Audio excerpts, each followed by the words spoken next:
लेकिन फ्रेंड्स उम्मीद है कि आप सब खैरियत से होंगे। तो आज आप लोग को बताने वाले हैं डॉक्टर ईसा का बताया हुआ नज़ला ज़ुकाम खांसी और वायरल बुखार का आसान और सस्ता तरीन इलाज। आजकल मौसम की तब्दीली की वजह से नज़ला ज़ुकाम खांसी और बुखार हर घर में फैला हुआ है। डॉक्टर के यहाँ मरीजों के लाइन लगी हुई है और ऐसे में डॉक्टर ईसा हर्बलिस्ट ने इन सब बीमारी का इंतहाई आसान और सादा नुस्खा बताया है।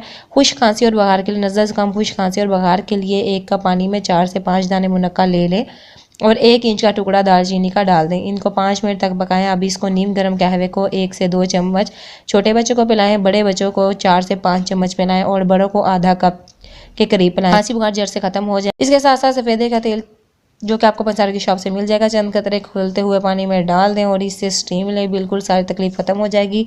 वायरल इन्फेक्शन और बुखार 1 गिलास पानी में 1 टेबलस्पून साबुत धनिया डालें, 4-5 उबाल आने दें। अब इसको मरीज या बच्चे को दिन में 2 दफ़ा आधा आधा कप पिलाएं। बुखार का नाम निशान नहीं रहेगा। एहतियात 2 से 3 दिन पिलाएं ताकि बुखार पलट कर ना आए। जायके के लिए थोड़ी सी चीनी या शहद भी मिला सकते हैं। इंफॉर्मेटिव वीडियो है, दूसरों तक लाजमी शेयर कीजिएगा। Thank you for watching my video.